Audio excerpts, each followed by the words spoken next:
that's the reality. It's impossible. If you try and solve the problems without understanding its roots, you will only treat the symptoms. We want to address this thing from a holistic point of view. The problems that we face can be clearly traced to the settler system. For example, like I told you, the issue of capital. We don't have a lot of black people able to raise businesses in this country. Why? Because they were disenfranchised. Because they want to empower themselves without capital, they are not creating any meaningful jobs. So there's no employment. So how do we address that?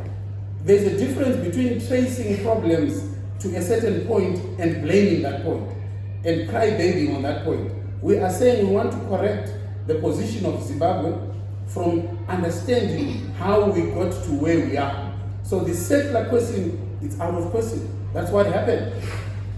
People didn't just start coming into town.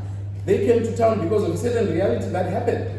You know, people are not just coming into town because they want to. Everybody's finishing Form 4 coming to town. Why? Because there's a system that was created that makes town look attractive.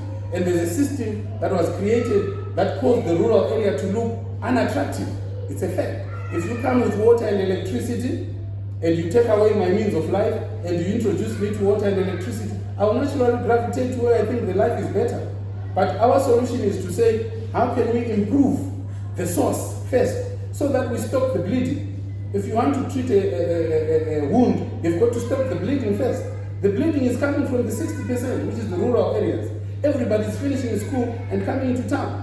I probably most of your colleagues here, one way or the other, Form 4, Form 1, Tangati Bumusha, they say Maka. But we are now in town. What are we focusing on now? Our lives in town. What about the rural areas? We've forgotten about it.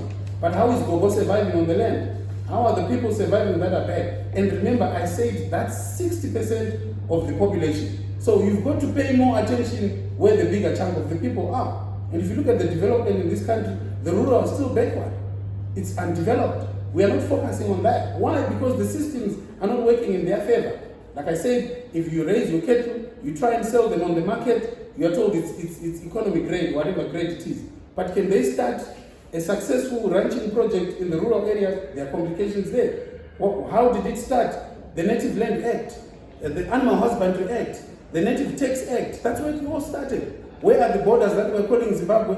It's an act, the Rhodesia Act. We didn't define Zimbabwe ourselves.